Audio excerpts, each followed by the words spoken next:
Drones are a fantastic way to add dramatic footage to your videos, and you can get incredibly high quality from small drones like this, the DJI Mini 3 Pro, and it's pretty easy to fly. But if you've got one of these, you're also going to need one of these. So what if you were looking for something to be able to film aerial shots, track yourself, do all sorts of clever things, but you don't want to lug this stuff around? Well, then this is your solution, the HoverAir Promax. It folds down small enough to fit in your pocket, and it can do quite a lot. So let's take a look.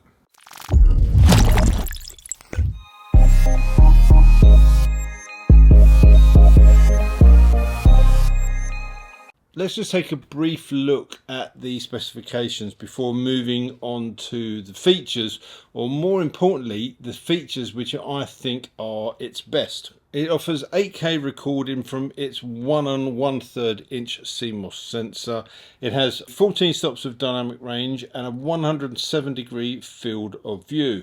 And in 4K mode, it will shoot up to 120 frames per second for some epic slow motion footage. The camera itself is housed in a 2-axis gimbal with electronic image stabilization and horizon leveling, which gives very steady footage. It's quick too, with follow speeds of up to 26 miles an hour or 37 miles per hour in very short bursts. As you've seen, it folds neatly to fit into your pocket or bag, and it weighs only 192 grams. The rotors are safely housed in a cage, so no finger chopping, and the HEM material for that cage is incredibly tough, so much so that they supply a sample for you to try and destroy. Other features include a 2x digital zoom, 10-bit HDR video recording, and an SD card slot, although the Promax does come with 64 gigabytes of internal memory, and I have to say, so far I have not felt the need to actually put a card in that. I just record straight to this. It's got a vertical mode if you want to shoot for socials, collision detection,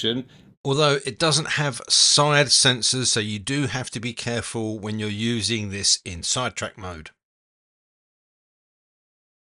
and automated flight modes. And it's those for me that are the beauty of this little piece of tech, so I'll concentrate on those first. Okay, so let's just show you in real time how quick it is to get this up in the air, out of my pocket, open it up. If you press the button once, you'll get a display of the battery, so I've got 55% battery. Press and hold that, you get a little blinking display on there. You start to hear the fans going. It should give a tone. There you go. Current mode, bird eye. So that's telling me I'm in the bird's eye mode. Spiral, orbit. Let's get it back follow. to, let's do, where are we here? Let's do an orbit. So you hold it out, point it towards you, press that button. 13 feet, orbit. Now that's gonna do a 13-foot orbit around.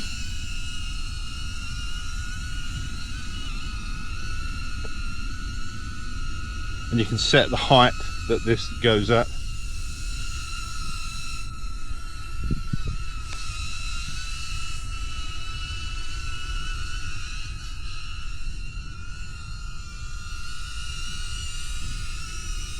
There you go, and that's completed one orbit. And that's how easy it is to get it up and running. That's why I like this so much. It's now coming back to me. And all I need to do is put my hand underneath and it lands. That is it. You can then fold it up, shove it in your pocket, away you go. Brilliant. That's really simple. It's so easy to use. So let's quickly have a look at what those automated flight modes are. You've got hover mode, which is self-explanatory. It just stays hovering in one place and tracks the subject that you're following. So it doesn't matter where you move, the drone will rotate to keep up with you. Bird's eye.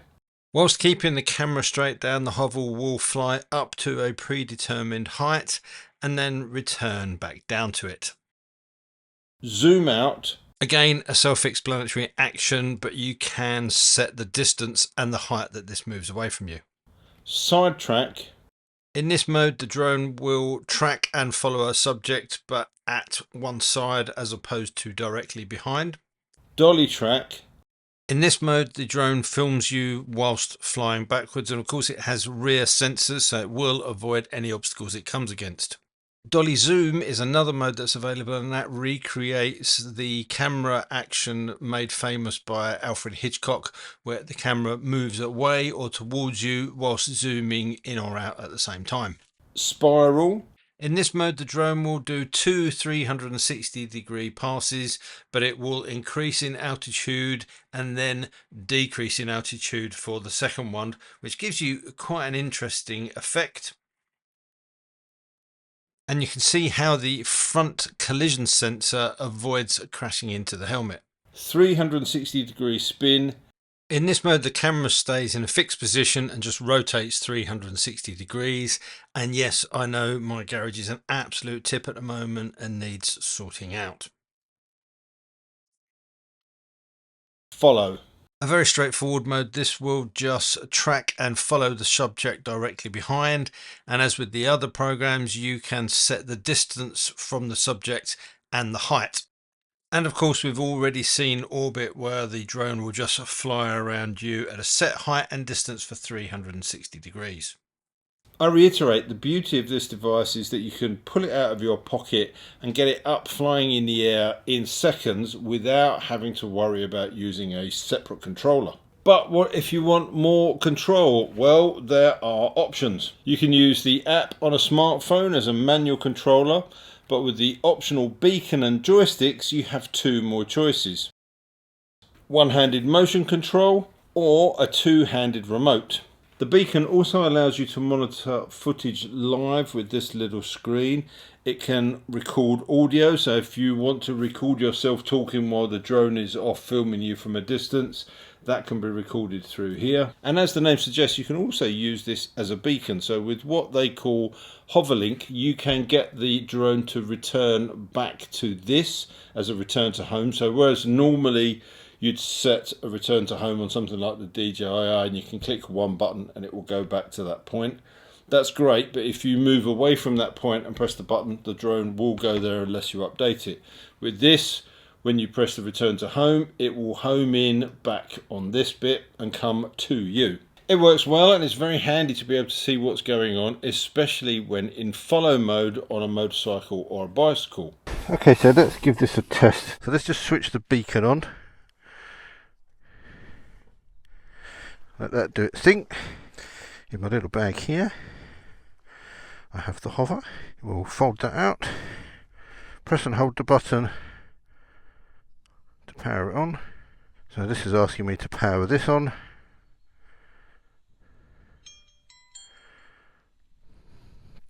Current mode. Follow. So you probably can't see it in this light with this camera, but it's found it. It's just connecting to it.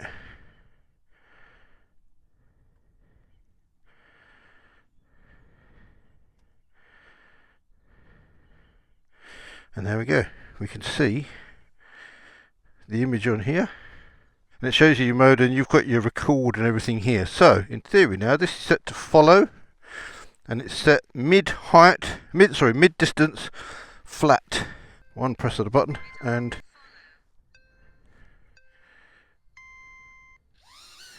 so there we go. It is now set to follow mode. So it's following me. There I can see on the screen the footage that I have and it's recording. So let's just give this a go. I'm going to have to get this lovely clean new bike dirty. So unlike traditional drones, this is a bit easier to mount this on here, and obviously I don't have to worry about controls. So if I go, it should follow me, and it is doing that. Oh no, this nice clean bike. So I'm at 14 miles an hour and it's keeping up with me. Go a little bit faster. It's doing a pretty good job there.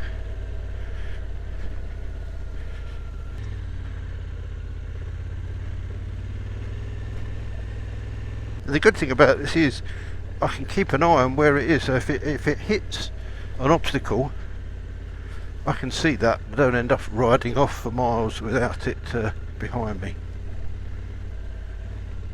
So yeah, I'm travelling along here 20 miles an hour and it's keeping a distance from me. Trees here, let's see what this does with those.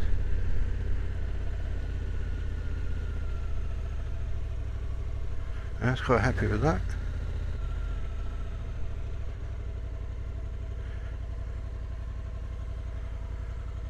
And there it is. Hi little buddy.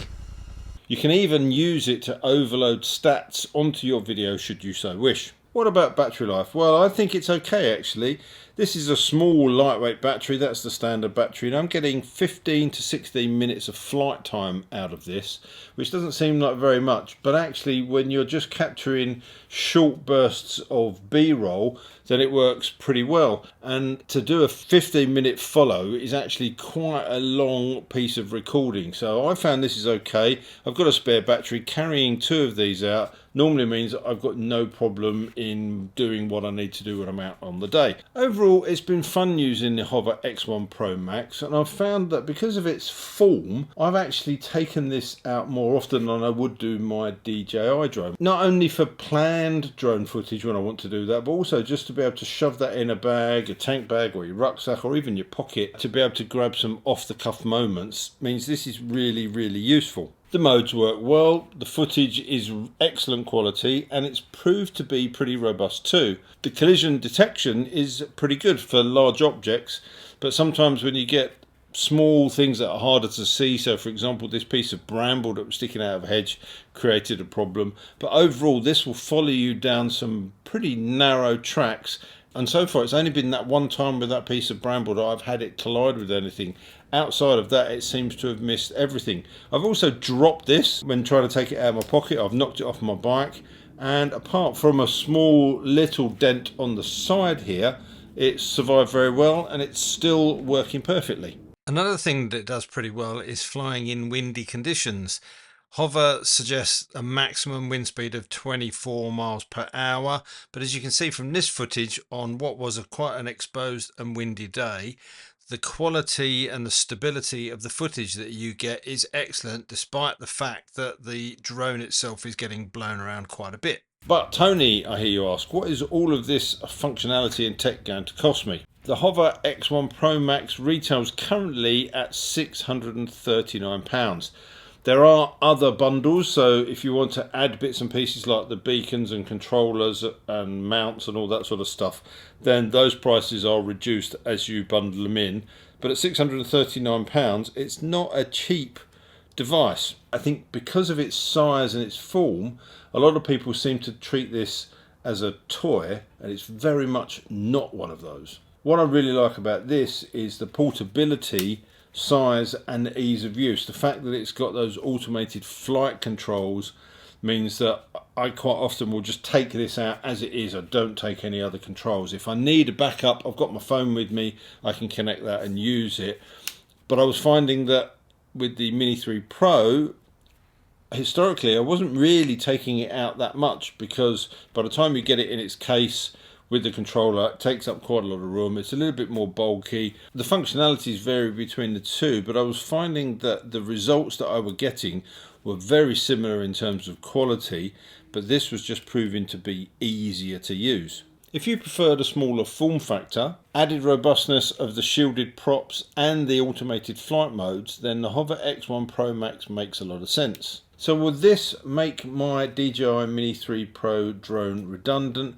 Quite possibly yes, because for what I need it for, this is just easier to live with. As usual with videos on products like this, there is the potential to put so much detail into the video, and really I wanted to distill it and condense it down to what I think are the key features on it. There is a lot more detail that you could go into. Having said that, if that has raised questions, then obviously let me know in the comment section down below and I'll come back to you with those. And if it means revisiting it to film some extra pieces, if there's enough demand, then we could look at that. So until next time, thanks for watching, take care, ride safe, fly carefully, and I'll see you soon. Bye.